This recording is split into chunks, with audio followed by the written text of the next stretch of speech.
Nestled amidst the serene temples and bustling streets of Kyoto, Japan, lived a young girl named Masako Negamizu. Masako possessed a beauty that captivated all who saw her. Her raven hair cascaded down her back like a waterfall, and her dark eyes shimmered with an almost otherworldly brilliance. However, beneath this flawless exterior lurked a seed of darkness, a relentless pursuit of perfection that would eventually consume her. Masako spent hours upon hours transfixed in front of the mirror, meticulously arranging each strand of hair, scrutinizing every perceived flaw. Time that could have been spent with friends, pursuing hobbies, or simply experiencing the joys of youth was sacrificed at the altar of her vanity. This unhealthy obsession began to manifest in unsettling ways. Strange whispers, like phantom voices, filled the silence whenever she was alone, urging her to become even more beautiful, to achieve a level of perfection that seemed to exist only in her distorted reflections. Yet, the whispers persisted, a relentless chorus fueling Masako's paranoia and robbing her of sleep. School became a distant memory, replaced by her warped reflection and the incessant voices urging her towards a twisted ideal. One fateful evening, as Masako stood entranced by her reflection, her father Tomio entered the room. Witnessing the toll this obsession had taken on his daughter, a primal fear gripped him. In a moment of desperation, he lunged towards the mirror, shattering it into a million pieces with a deafening crash. This act, intended to break Masako's fixation, had the opposite effect. The fractured mirror, reflecting Masako's fragmented sanity, sent her spiraling into a vortex of madness. The whispers that had haunted her in the silence morphed into a cacophony of screams, urging her to punish those who dared to disrupt her pursuit of beauty. In a grotesque act of devotion to the warped reflection staring back at her, Masako used the razor-sharp shards of the mirror as weapons.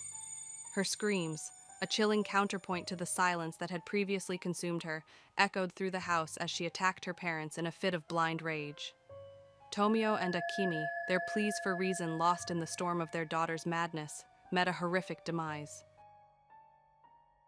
Consumed by the reflection of her violent deeds in the shattered mirror shards, Masako, in a final act of warped vanity, gouged out her parents' eyes and replaced them with the very shards that had fueled her descent into madness. A grotesque testament to her twisted desire for beauty, forever reflected in the lifeless eyes of her victims. Days turned into weeks, the stench of death slowly seeping from Masako's home into the once peaceful neighborhood. Neighbors, alerted by the unbearable odor, finally contacted the police. Detective Sato, a grizzled veteran with a haunted past, and his sharp-witted partner, Lieutenant Tanaka, arrived at the scene, unprepared for the horror that awaited them. Inside, they found the bodies of Tomio and Akemi Negamizu, their lifeless eyes replaced by shards of glass, reflecting a chilling emptiness. And in a corner of the room, Masako, clutching a mirror shard in her skeletal hand, lay lifeless, succumbed to self-inflicted starvation, a haunting reminder of the deadly cost of vanity. Years passed, but the nightmare wasn't over. Whispers of a curse began to circulate in Kyoto. Young girls, eerily similar to Masako in age, started dying under mysterious circumstances. Hana Yoshida, a vibrant 15-year-old with dreams of becoming a musician, was found lifeless in her room, a single, meticulously placed shard of glass replacing her left eye, abandoned on her easel. Detective Sato, haunted by the memories of the Negamizu case, saw a horrifying pattern emerge. Lieutenant Tanaka, initially skeptical of a supernatural connection, couldn't ignore the mounting evidence. Each victim, a young girl on the cusp of womanhood, each with a single shard of glass replacing an eye. News of the bizarre deaths spread like wildfire, fueling a citywide fear. Social media was flooded with speculation, some whispering of a vengeful spirit, others of a copycat killer. Desperate for answers, Detective Sato revisited the Negamizu house. The air inside still hung heavy with a sense of dread. He meticulously examined the shattered remnants of the mirror, searching for any clue that might explain the connection to the recent deaths. Lieutenant Tanaka, ever the pragmatist, interviewed the neighbors, hoping to unearth a more earthly explanation. Their investigation yielded a chilling discovery. An old woman, known for her knowledge of local folklore, revealed a legend whispered through generations, a tale of a vengeful spirit trapped within a shattered mirror, driven mad by an insatiable hunger for beauty. The legend spoke of a curse inflicted upon those who dared to prioritize vanity above all else. Could this be the answer Detective Sato had been searching for? Was the curse of Masako Negamizu real? Or was there a more sinister explanation lurking in the shadows? With a renewed sense of urgency, Sato and Tanaka delved deeper, determined to unravel the truth before another innocent life was claimed. The legend of the shattered mirror had awakened a terror within the hearts of Kyoto's citizens. Young girls, once carefree and full of life, now lived in fear, wondering if they would be the next victim. Detective Sato and Lieutenant Tanaka pursued every lead, tirelessly interviewing witnesses and scouring the crime scenes.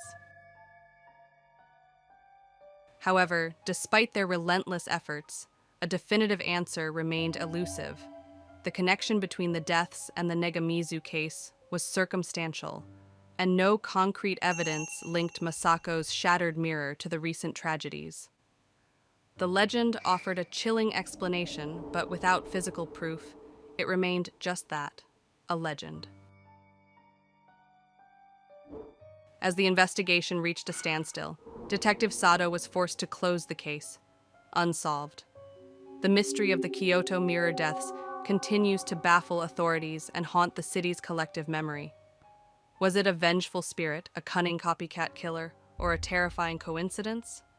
The answer, like the reflection in a shattered mirror, remains fragmented and unclear.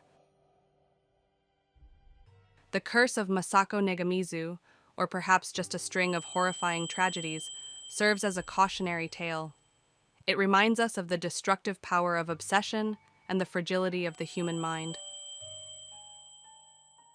So when you go to bed tonight, don't stand too long staring at yourself at the mirror. If you see Masako on the reflection of the mirror, this will be the last thing you will ever see.